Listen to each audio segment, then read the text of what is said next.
Em 1959, Fidel Castro chegou ao poder em Cuba. Comandante Castro, por que está liderando uma revolução? Ele tem sido uma das figuras mais controversas do mundo desde então. Não é a mesma coisa lutar pela liberdade e lutar contra ela. Uma pedra no sapato da política dos Estados Unidos. Manifestamos nossas condolências pelo povo de Cuba, que no momento sofre sob o jugo de um ditador. Esta é a história de Castro, contada através de arquivos da mídia. Fidel Castro encara a nação. Imagens raras. Tenho que ter cuidado. E gravações de áudio. Não é um trabalho fácil vir aqui e falar com vocês, os repórteres dos Estados Unidos. Fidel Castro acreditava que a CIA esteve envolvida em uma série de acontecimentos de sua vida. Alguns destes materiais jamais foram exibidos. Alguns não foram vistos durante décadas. Vocês acreditam que os homens democráticos podem estar com medo de quaisquer ideias? Dr. Castro, o senhor é advogado e temo que terei que atuar como juiz. Nós gostaríamos de lhe fazer algumas perguntas. Existem teorias de que o senhor responsabilizou o presidente Kennedy por isso e em seguida se envolveu em seu assassinato. O senhor teve algo a ver com isso? O que posso dizer é que... Que tipo de governo estabeleceria? O senhor seria presidente? Estabeleceríamos um governo verdadeiramente representativo e um governo democrático. Os Arquivos Perdidos de Fidel Castro. Versão brasileira Marmac, Cuba. Final da década de 1950. Para os turistas, Cuba era uma terra exótica e fascinante, com diversos cassinos, restaurantes, hotéis de luxo, piscinas e quilômetros de praias imaculadas.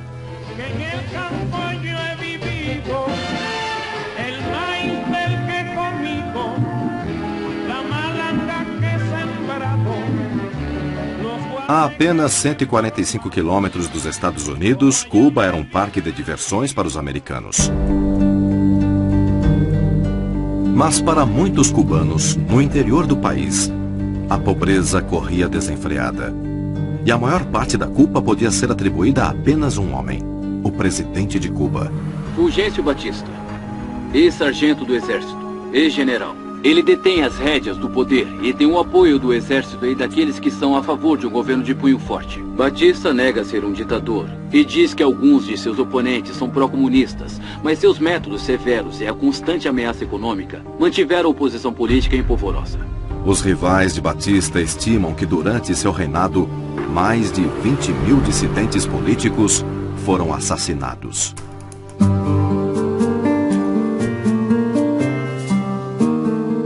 Nas montanhas do leste de Cuba, um pequeno grupo de revolucionários confronta as tropas de Batista em uma série de guerrilhas. Seu objetivo, se verem livres de Batista. Seu líder é um cubano carismático que diz que lutará até a morte para libertar o povo de Cuba. Seu nome é Fidel Castro. Este é o Dr. Fidel Castro. 31 anos, detentor de 4 títulos universitários. Finalmente conseguimos adentrar os quartéis generais de Castro com nossas câmeras.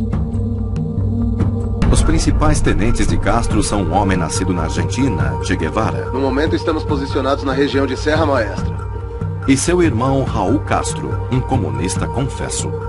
E era precisamente porque o governo norte-americano estava fornecendo equipamentos bélicos para serem utilizados pelo ditador Batista. Comandante Castro, por que está liderando uma revolução? Eu estou liderando uma revolução, porque o estado legal do governo do meu país foi deposto pelo exército comandado por Batista. 82 dias antes da eleição geral, na qual as pessoas de Cuba iriam eleger seu próprio governante, e ao invés disso, o general Batista estabeleceu uma tirania sangrenta. E para acabar com esta tirania e para estabelecer o governo legal no meu país, estamos lutando agora. Fidel Castro é filho de um fazendeiro cubano, produtor de açúcar e veio de uma classe social média alta. Ele tinha 6 irmãos. Castro frequentou um colégio jesuíta e conquistou o diploma de Direito na Universidade de Havana. Ele se tornou um entusiasta das filosofias nacionalistas. Em 1953, ele ajudou a organizar o assalto mal-sucedido ao quartel Moncada. Durante o ataque, praticamente todos os rebeldes foram mortos. Castro foi encarcerado por Batista durante 2 anos e então libertado.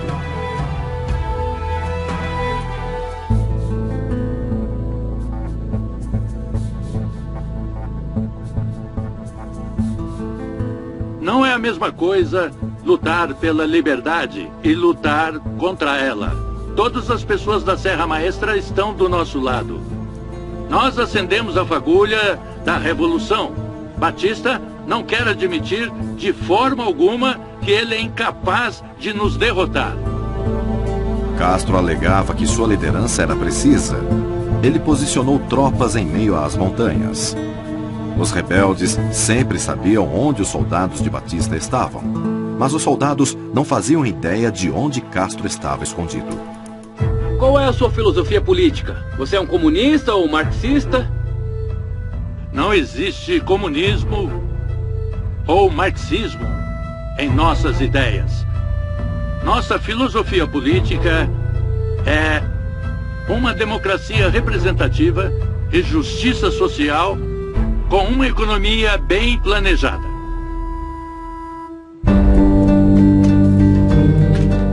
Até este momento, o governo dos Estados Unidos havia apoiado o regime de Batista.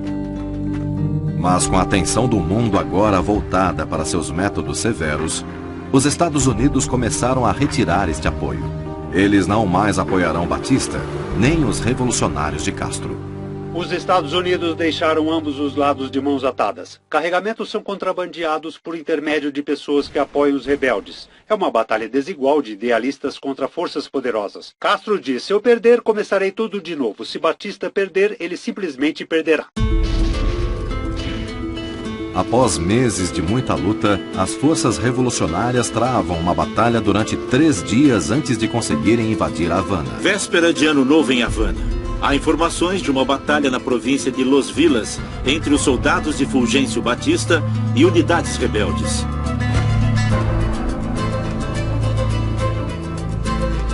Algumas horas depois, às 4 horas da manhã do fuso horário de Havana, na manhã de Ano Novo, uma ligação telefônica foi feita reportando que Fulgêncio Batista e seus homens haviam se rendido e batido em retirada. Com sua resistência nas desertas montanhas de Serra Maestra, a Cuba de Fidel Castro emergiu triunfante após 2 anos de diversas guerrilhas contra o regime de Batista.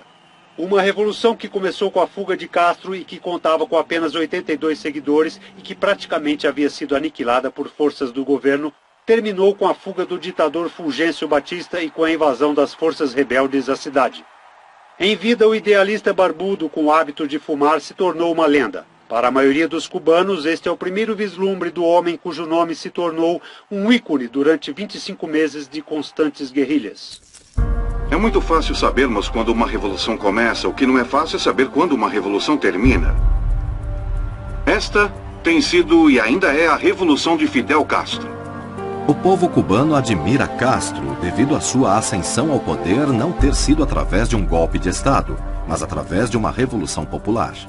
Castro é um orador dinâmico, é persuasivo e cheio de fibra. Ele é dotado de autoconfiança e de grande humildade perante o profeta bíblico. Fidel Castro, com uma pomba da paz sobre um dos ombros, saúda a multidão que hoje celebra a liberdade de Cuba. Fidel Castro encara a nação. Nas primeiras horas da manhã de ontem, essa foi a cena gravada na emissora de TV CNQ em Havana, Cuba. Dr. Castro, pode nos dizer qual é a sua opinião sobre a política dos Estados Unidos durante o período da sua revolução? Quer mesmo que eu diga a verdade? É o que todos queremos. Você tem visto todos esses tanques de guerra? Tem visto todos esses aviões? Tem visto as enormes bombas de 230 quilos? Tudo isso foi vendido a Batista pelo governo dos Estados Unidos. Castro tinha outras coisas para se preocupar. Sua atenção estava voltada àqueles que ele sentia que haviam traído seu país. Os julgamentos sobre os crimes de guerra de Cuba estavam para começar.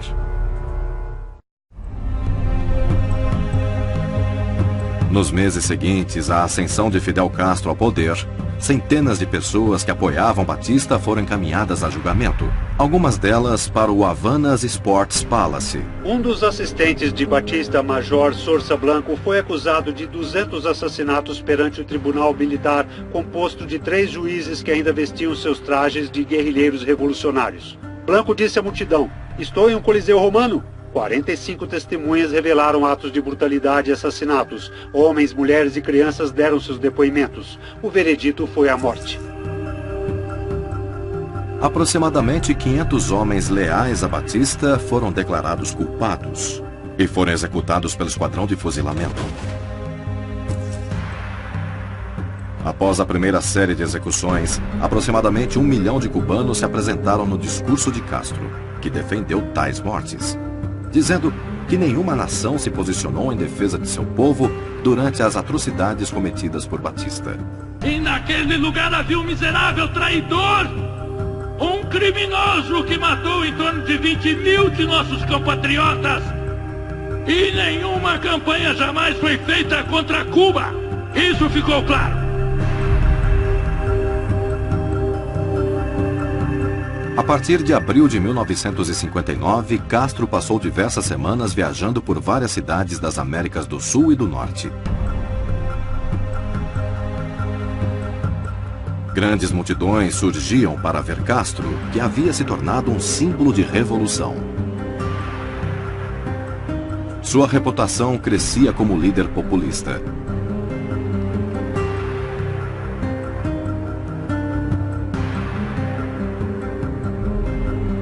Fidel Castro aceitou um convite da Sociedade Americana de Editoras Jornalísticas e acabou visitando os Estados Unidos. Uma multidão empolvorosa dá as boas-vindas a Fidel Castro, comemorando, cantando e agitando bandeiras em nome do revolucionário líder cubano e primeiro-ministro. No momento de sua chegada é necessário que a polícia e os seguranças afastem os entusiastas, apesar dos rumores de assassinatos atribuídos a ele. Apesar da popularidade de Castro com o público americano, o governo está preocupado com os revolucionários cubanos comunistas. Do lado de fora da estação Pensilvânia, a polícia dispersa uma manifestação de defensores do ditador deposto, Batista. E Castro demora 24 minutos para atravessar a rua até seu hotel, enquanto é quase soterrado pela multidão fervorosa. É uma das recepções mais calorosas de Nova York e é uma figura notável em muito tempo.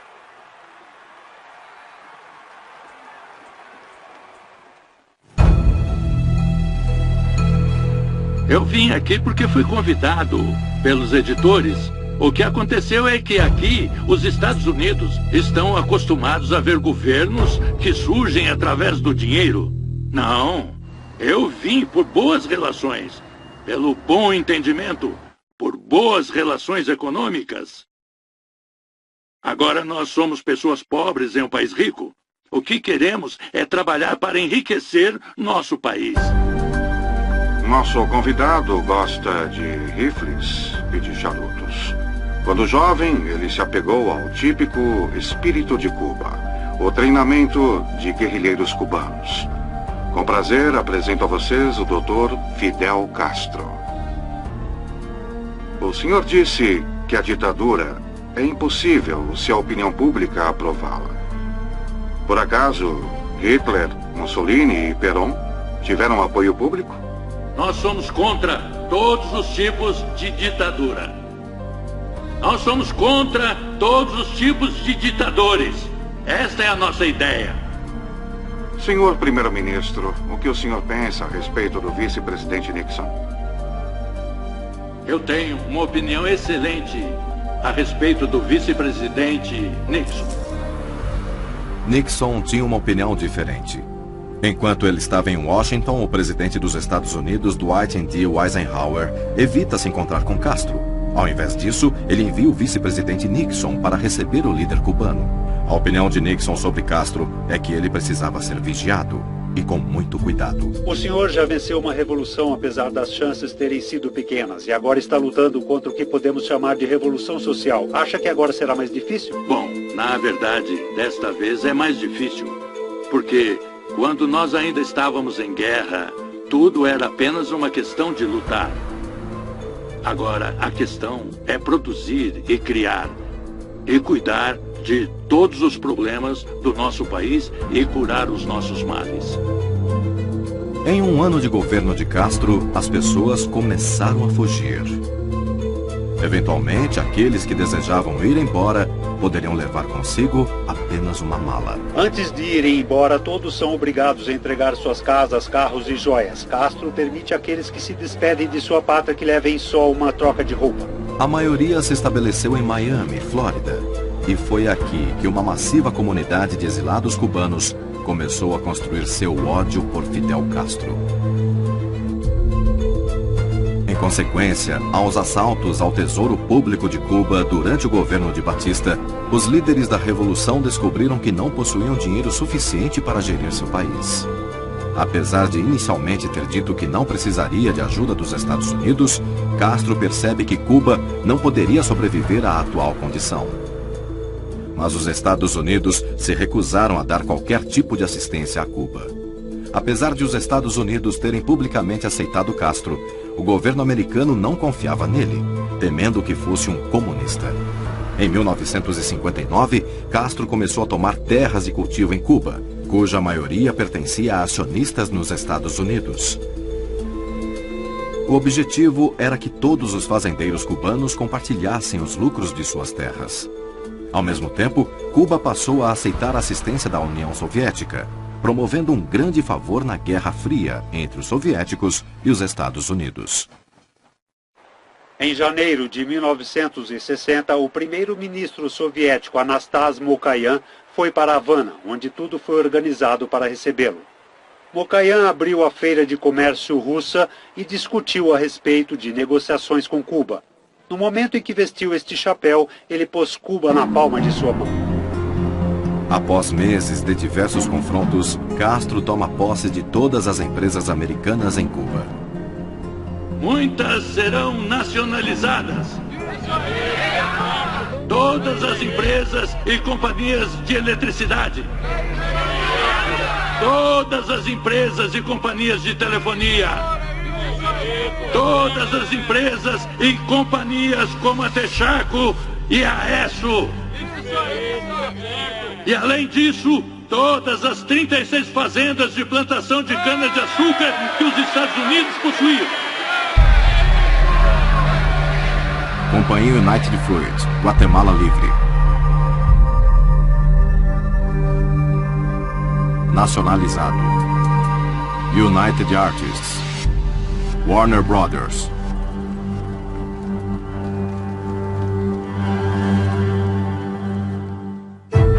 Em resposta, o presidente dos Estados Unidos, Dwight D. Eisenhower, decreta um embargo às importações de açúcar de Cuba.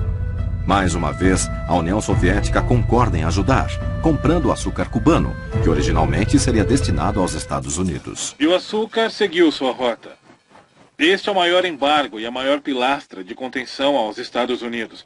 Diversos países comunistas prometeram aceitar o açúcar cubano em troca daquilo que Castro precisava.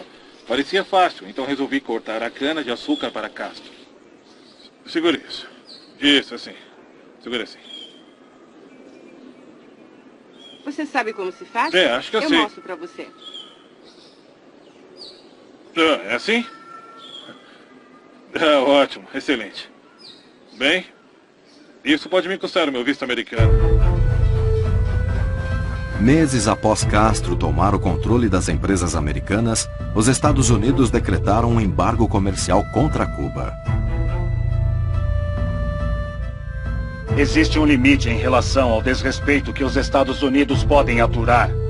E este limite agora foi alcançado. Manifestamos nossas condolências pelo povo de Cuba, que no momento sofre sob julgo de um ditador.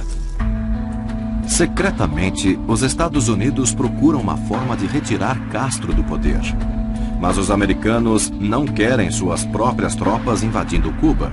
Ao invés disso, o presidente John F. Kennedy decide permitir que assessores do exército americano treinem exilados cubanos que desejem lutar. O objetivo deles é invadir Cuba e retirar Castro do poder. O ataque começará na Enseada, no sul da ilha, chamada de Baía dos Porcos. Notícia extraordinária do noticiário da NBC. Hoje Cuba é uma ilha empolvorosa contra as forças revolucionárias do primeiro-ministro Fidel Castro, pois outra revolta começou. E a carreira insana e desenfreada de Castro parece estar chegando ao fim. Devemos dizer que apenas parece, pois tudo dependerá do povo de Cuba e o exército serem ou não fiéis a Castro. Começaram os ataques contra a ditadura de Fidel Castro. Rebeldes desembarcaram em diversos locais da costa cubana e a rebelião contra o grande ditador teve início. As tropas invasoras não receberam apoio do povo cubano, o que acabou com as esperanças de que os exilados poderiam vencer através de uma revolta popular. 1.400 soldados cubanos exilados invadiram a ilha. Dezenas deles foram mortos e os restantes foram aprisionados. Às 3h45 da tarde, numa quarta-feira, 19 de abril, a resistência terminou. Em menos de 72 horas, Castro destruiu toda a brigada. A invasão planejada, financiada e treinada pelos americanos a Cuba é agora um fracasso total. Entre a primavera e o verão de 1962, tropas da Guarda Costeira dos Estados Unidos resgataram cubanos refugiados em barcos, e eles contaram uma história perturbadora. Eles disseram que embarcações soviéticas podiam estar entregando gigantescos carregamentos de armas para Cuba, e que muitas dessas armas pareciam ser foguetes. Há poucos momentos, o secretário da imprensa da Casa Branca, Pierre Salinger, indicou que as observações do Sr. Kennedy serão consideradas prioridade e de urgência nacional. Também sabemos que hoje o presidente está se encontrando com altos oficiais do governo em uma atmosfera que está à beira da crise. Ok, agora estamos prontos. Diretamente da Casa Branca, o presidente dos Estados Unidos. Este governo, conforme prometeu, tem se mantido em constante vigília a respeito dos movimentos militares na ilha de Cuba. Dentro de uma semana, evidências incontestáveis nos mostraram que uma série de instalações bélicas de mísseis estão sendo preparadas naquela ilha, que mais parece uma prisão. O propósito destas bases deve ser apenas o de fornecer capacidade de ataques militares contra o hemisfério ocidental. Convoco o secretário-geral Khrushchev para eliminar esta ameaça clandestina, ameaçadora e provocativa à paz mundial. Em resposta, os Estados Unidos iniciou um bloqueio naval à ilha. Este bloqueio significa que a Marinha dos Estados Unidos deterá quaisquer navios que mantiverem relações com Cuba. Os americanos estão dizendo que um navio russo que ruma em direção a Cuba está carregado de mísseis balísticos e, se continuar em seu curso, chegará a Cuba entre 1 semana e 10 dias. A Rádio de Havana disse hoje que as Forças Armadas de Cuba foram postas em alerta imediato de 24 horas após o discurso do presidente Kennedy. O propósito desta aventura é, indubitavelmente, apenas um ato de expandir a área de domínio comunista em redor do mundo. A grande questão que se passa na mente das pessoas é: o que acontecerá se os russos não concordarem em desativar suas instalações de mísseis em Cuba, ou se os cubanos não concordarem com isso? O que acontecerá? Esta é a primeira reação pública ao bloqueio dos americanos, e Castro está amargamente irritado. Ele diz que os Estados Unidos estabeleceram este bloqueio porque todos os outros esforços para destruir a Revolução Cubana falharam. Nenhum país do mundo tem o direito de inspecionar outro país. Nós sabemos muito bem o que fazemos. E sabemos como devemos defender a nossa integridade e a nossa soberania.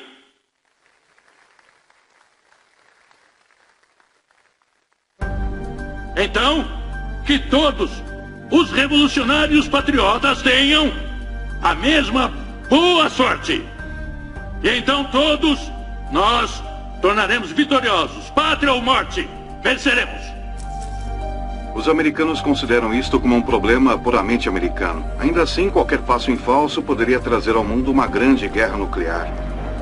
Poderia dizer de forma resumida o que o senhor pensa a respeito dos motivos que a Rússia tem para tomar uma atitude de provocação tão extrema? É como um movimento em um tabuleiro de xadrez. Eu acho que eles esperam capturar uma rainha ou um bispo. É bem possível que seja isso. O que eles estão fazendo é exercer uma pressão contra os americanos, mas outra base no Ocidente está apontada para a União Soviética. Acho que eles causaram grandes debates internos. Espero que tenha sido só isso. Todos estão no limite, especialmente nos Estados Unidos. Parece que esta batalha de interesses entre as duas maiores superpotências mundiais poderia levar a um desastre global. Estou falando neste momento com o Sr. Ramon Ruiz, professor de História e especialista da Faculdade Latino-Americana Smith. Sr. Ruiz, o senhor acredita que as ações do presidente em declarar um bloqueio contra Cuba são válidas? Eu não acredito que alguém possa fazer esse tipo de coisa em relação às leis internacionais sem de fato declarar guerra contra a nação cujos barcos estão sofrendo bloqueio. Eu acredito que deveríamos simplesmente invadir Cuba. Fiquei sabendo que existem vários grupos e certos homens no governo que aparentemente são a favor dessa ideia. As esperanças da humanidade estão concentradas nesta sala. As ações que tomarmos podem determinar o futuro da civilização. O pânico entra em cena. Por todos os Estados Unidos, prateleiras de mercados e mercearias estavam praticamente vazias. As pessoas então se preparam para o que acreditam que poderia ser um holocausto nuclear. A grande virada da crise acontece no dia 27 de outubro. O presidente Kennedy concordou em não invadir Cuba e secretamente propôs lançar mísseis contra a Turquia se Khrushchev removesse seus mísseis de Cuba. No dia seguinte, Khrushchev aceitou a oferta sem nem ao menos consultar Castro. As ameaças mortais entre Estados Unidos e União Soviética chegaram ao fim, sem que um tiro fosse disparado. Nós não abandonaremos a política, a economia, nem outros esforços neste hemisfério para impedir a subversão de Cuba. Nosso propósito e esperança é que um dia o povo cubano seja verdadeiramente livre. Embora Khrushchev tenha mantido Castro fora das negociações durante a crise dos mísseis, este foi apenas o início das relações entre a União Soviética e o líder cubano, o que continuará mantendo o mundo ocidental à margem.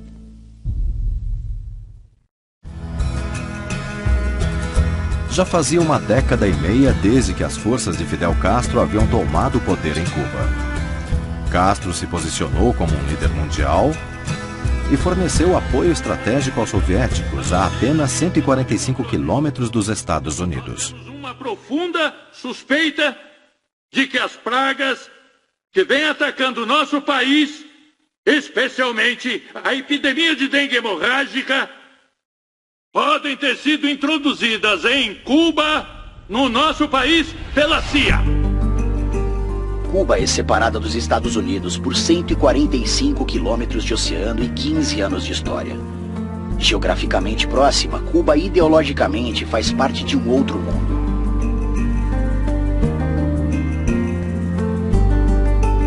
Fidel Castro é uma figura familiar. Ele é dinâmico, eloquente e autoritário.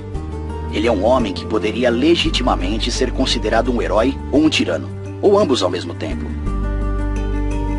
A fim de sustentar sua economia na década de 1970, Castro aceita bilhões de dólares da União Soviética. O dinheiro foi utilizado para aprimorar as fábricas e indústrias cubanas. Já faz 2 anos desde a nossa última visita a Cuba. E o que encontramos foi um aumento no mínimo de padrões de qualidade de vida, com sinais que ainda podem melhorar. Moderadamente, há um crescimento da confiança no modelo econômico da União Soviética. O que não encontramos foram quaisquer sinais de ausência de tensões ideológicas.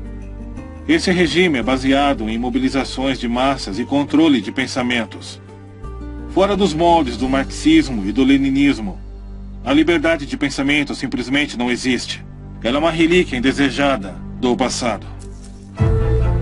Apesar de Castro estar plenamente firmado como líder de Cuba, notícias de esforços contínuos dos Estados Unidos para acabar se tornaram públicos. O senador George McGovern, que recentemente visitou Cuba, disse em uma coletiva de imprensa hoje que Fidel acreditava que a CIA esteve envolvida em uma série de ataques contra sua integridade física. Durante um período de diversos anos, no início da década de 60, investigadores do Congresso Nacional determinaram que houve pelo menos 8 tentativas da CIA de assassinar Fidel Castro. Fidel Castro normalmente é descrito como um homem muito ambicioso para um país tão pequeno. Um revolucionário, não um líder de Estado. Um homem que muitos líderes latino-americanos temem. Mas agora alguns analistas políticos dizem que um Castro mais velho e moderado está tentando mudar essa imagem. Durante um voo em 1979, Castro concede uma entrevista a um grupo de repórteres,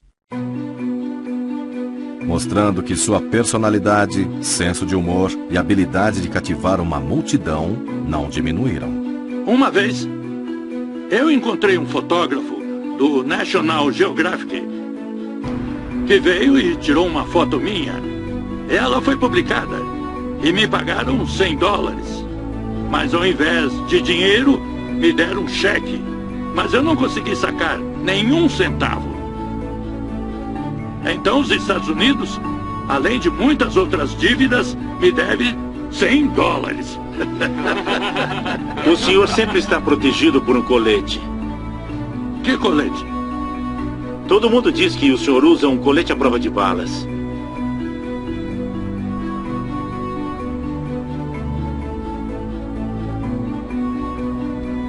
Eu vou desembarcar assim em Nova York. Eu estou usando um colete. Eu estou usando um colete moral. Ele é forte. E ele sempre me protegeu.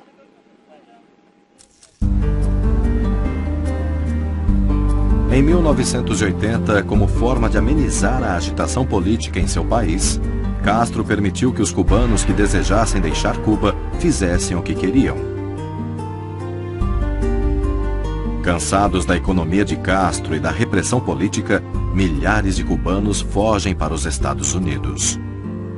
Este fenômeno é conhecido como o Êxodo de Mariel. Estamos a uns 3 quilômetros de Cuba e é isso que vemos. Uma grande procissão de navios que se estende por quilômetros a caminho do porto de Mariel. Estas são as pessoas que o governo de Castro chamou de vermes, mendigos, prostitutas e parasitas. Na verdade, estas pessoas parecem estar muito felizes. Felizes de deixarem seu país natal para começarem uma nova vida nos Estados Unidos. Os revolucionários que não tiverem sangue de revolucionários, que não tiverem uma mente que se adapte à ideia de uma revolução, que não tiverem um coração que se adapte ao esforço, ao heroísmo de uma revolução, não os queremos, não precisamos deles. Em alguns meses, aproximadamente 125 mil cubanos emigraram para os Estados Unidos. Neste ponto, ambos os governos mutualmente encerraram o Êxodo de Mariel. Defenderemos nossa revolução socialista! Em 1984, marcou o 25º aniversário da Revolução Cubana. Enquanto Fidel Castro celebrava com o povo de seu país, o presidente dos Estados Unidos, Ronald Reagan, fez um depoimento e denunciou Castro como um assassino impiedoso. A pergunta mais importante permanece: para onde Cuba está caminhando?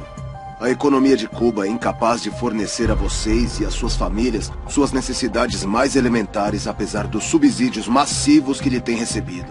Mas seu líder lhes diz: não reclamem, não esperem nenhuma melhora, apenas esperem por mais sacrifícios. A economia da Revolução de Castro conta fundamentalmente com o apoio financeiro da União Soviética. A maioria em Cuba quase não possui nada, mas Castro acredita que, com fé, ele e seu povo levarão a melhor. Castro nunca fala sobre sua vida pessoal. Ele já foi casado pelo menos 2 vezes e teve 9 filhos, com 5 mulheres diferentes. Ao invés disso, ele quer se concentrar na revolução e não em si. Seu sistema, que diz funcionar muito bem, acaba pressupondo que a liderança do país, ou seja, você, está sempre certo. Então você é infalível, é isso? Eu não pressuponho isso. Você não verá uma estátua minha em lugar algum. Nem numa escola com o meu nome, nem uma rua, nem uma pequena cidade, nem a qualquer tipo de cultura pessoal. Estamos sendo honestos e sempre dissemos a verdade. Este povo sabe que este governo jamais disse uma só mentira. E peço que vocês observem o mundo. Que vocês rodem pelo mundo e se perguntem se podem dizer o que eu acabei de dizer. Que eu jamais disse mentiras ao povo. Essa é a verdade. Porque meu conceito de revolução e for cubano, por que não pode ficar aqui e manifestar as próprias opiniões? Aceitamos as posições a favor da revolução e não contra a revolução. Ninguém os força a ficarem aqui. A jornalista da NBC, Maria Shivers, é sobrinha do ex-presidente John F. Kennedy. E ela possui um interesse especial em questionar Castro. No início da década de 60, surgiram várias acusações contra o senhor sobre assassinatos. Existem teorias que dizem que o senhor sabia sobre esses assassinatos e que atribuiu a responsabilidade deles a Kennedy. E que aí, então, o senhor acabou se envolvendo no assassinato dele. O senhor teve alguma coisa a ver com o assassinato dele? Não, eu não tenho nada a ver. Eu creio que eu não posso responder essa pergunta. Eu não aceito isto. Eu não posso aceitar tal acusação. Planejar uma ação contra o presidente dos Estados Unidos é uma atitude extremamente irresponsável. Uma atitude insana. Porque eu via em Kennedy um adversário. Um homem muito inteligente e muito capaz. No dia em que Kennedy foi assassinado, eu senti um grande vazio. Na verdade, eu sofri com isso. Eu digo isso com toda honestidade. Porque achei que foi uma morte injusta. 26 de dezembro de 1991. A Cuba de Fidel Castro perde grande parte de suas forças com o colapso da União Soviética. A maior parte da economia cubana era baseada no comércio e na assistência provida pelos soviéticos. Sem este fluxo financeiro, Castro agora deve liderar seu povo por uma das eras mais obscuras de seu país. Uma fase que ele chama de período especial. Estamos em um período especial, um período difícil, um dos períodos mais difíceis da nossa história.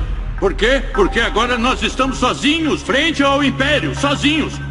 E o que nos faltava para ficarmos sozinhos frente ao Império?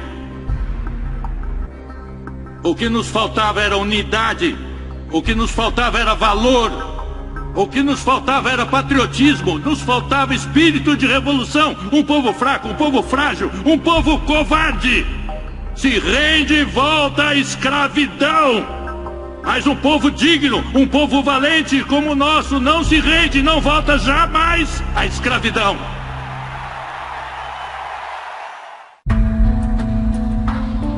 Castro visita Nova York para o 50º aniversário das Nações Unidas. Uma de suas paradas é no New York Times. Eu acredito em tudo que o jornal diz. Menos quando... Por favor, deixem o senhor Fidel falar. Menos, exceto quando falam mal do meu povo. Eu o entrevistei pela primeira vez em 1960, quando esteve aqui. O que aconteceu com a democracia? O que aconteceu com as eleições livres? Descobrimos outras formas de democracia. Uma nova fórmula de democracia. Descobrimos formas diferentes e uma fórmula mais honesta de fazer com que as pessoas participem da democracia. Descobrimos que ela é melhor do que a fórmula americana. Não. Apesar da habilidade de Castro de fascinar os críticos, os Estados Unidos se recusam a desfazer o embargo.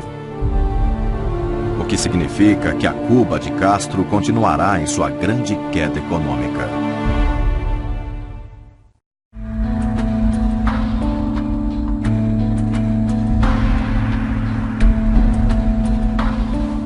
Nos anos que seguiram após o colapso da União Soviética, a economia cubana sobreviveu com muita dificuldade. Críticos acusam o presidente Castro a manter seu poder, aumentando a repressão sobre seu próprio povo. Hoje existe apenas uma nação em nosso hemisfério, que não é uma democracia. Apenas uma. O presidente George W. Bush pediu por eleições livres em Cuba, com a proposta de amenizar o embargo imposto pelos Estados Unidos, que havia sido iniciado há mais de 41 anos. Há apenas um líder nacional cuja posição de poder deve mais às balas do que aos votos. Fidel Castro. Ele tem uma chance de escapar deste solitário e estagnado isolamento.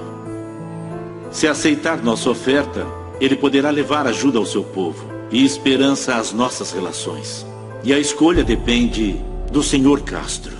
Em 2002, Fidel Castro permite que a jornalista da NBC, Andrea Mitchell, visite Cuba.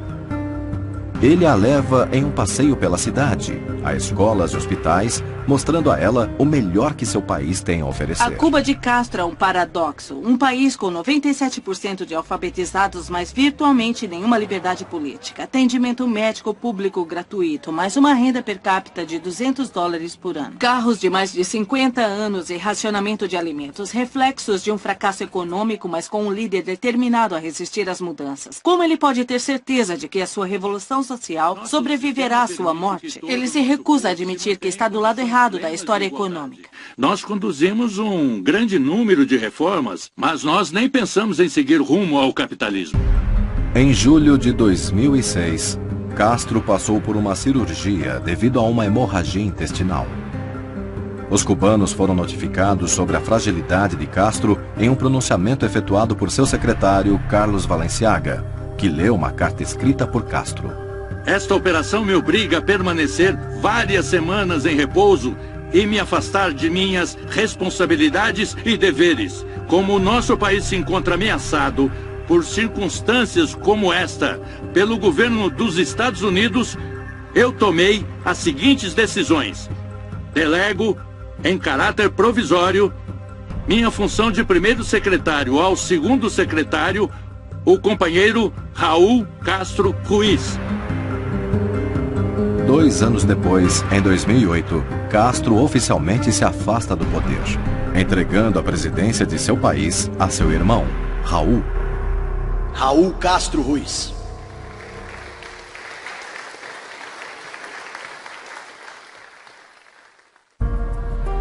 Desde que passou o poder para seu irmão, Fidel Castro está mantendo a discrição. Em 2009, ele ficou impossibilitado de comparecer às celebrações do aniversário de 50 anos da Revolução. Apesar de raramente ser visto em público, o legado de Castro ainda permanece vivo em Cuba.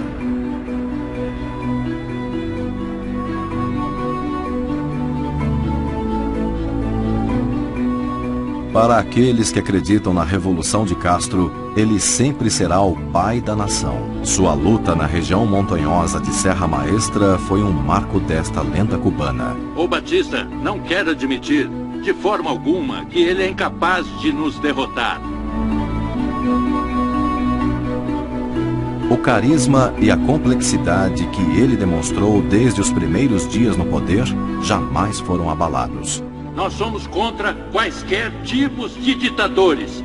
Esta é a nossa ideia. Seus críticos dizem que Castro é um monstro. Um ditador que nega a seu povo os direitos humanos básicos. Estabeleceremos um governo verdadeiramente representativo e um governo democrático. Para eles, Cuba tem um legado diferente. Nada de paz até o dia em que Fidel Castro morrer. Comandante, o que vai acontecer se o senhor for pego? Esta é uma pergunta impossível de ser respondida por mim, porque eu jamais serei capturado vivo. Como Harry Adams, dizemos, me dê a liberdade ou me dê a morte.